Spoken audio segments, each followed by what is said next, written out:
मला त्याचं तोंडही बघायचं नाहीये. KD stop. टर्न. कम अहेड.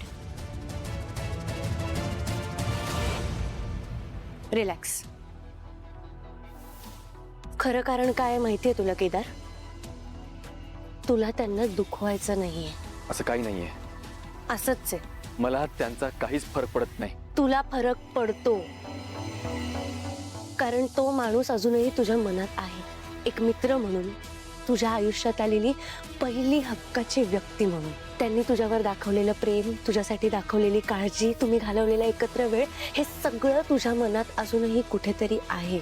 असं काही नाहीये बॉस. खोटं बोलू नकोस हा केदार. माझ्याशी खोटं बोलू नकोस हा.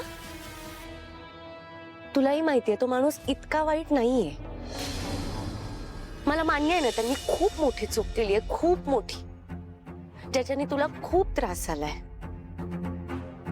पण त्यांच्या समोर सुद्धा कुठली तरी परिस्थिती असू शकते ना. त्याने काय फरक पडतो? जो काही त्रास झालाय तो मला आणि माझ्या आईला झालाय, आणि तो त्रास तिने आयुष्यभर भोगलाय. आता त्या माणसाला काय वाटतं याबद्दल मी काय विचार करू? तुला कळत का नाहीये केदार? अरे काहीतरी प्रॉब्लेम असू शकतो ना, हा विचार पण कर. आणि हे सगळं वागण्यामागे त्यांचं सुद्धा काहीतरी कारण असू शकतं ना.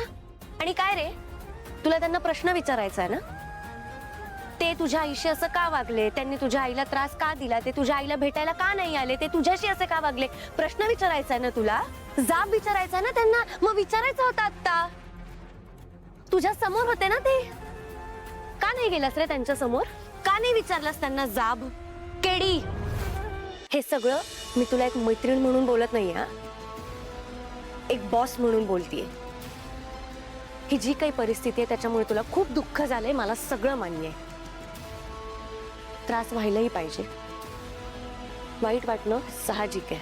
पण काय करायचंय तुला सांग मला? रडायचंय रड, ओरडायचंय जोर जोरात ओरड, कोणाला जाऊन मारायचंय तसं सांग. तुला जो राग बाहेर काढायचा ना सगळं बाहेर काढ, जे वाटतंय ते कर.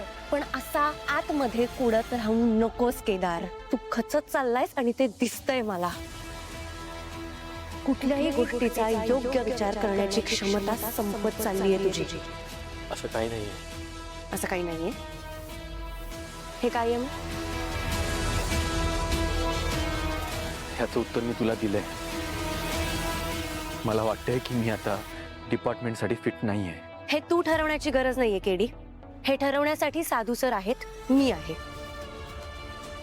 आणि आम्हाला तुझा राजीनामा मान्य नाहीये.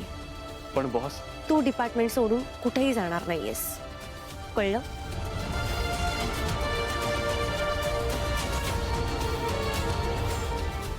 हे रेजिग्नेशन तुला फाडावं लागणार आहे आत्ताच्या आत्ता.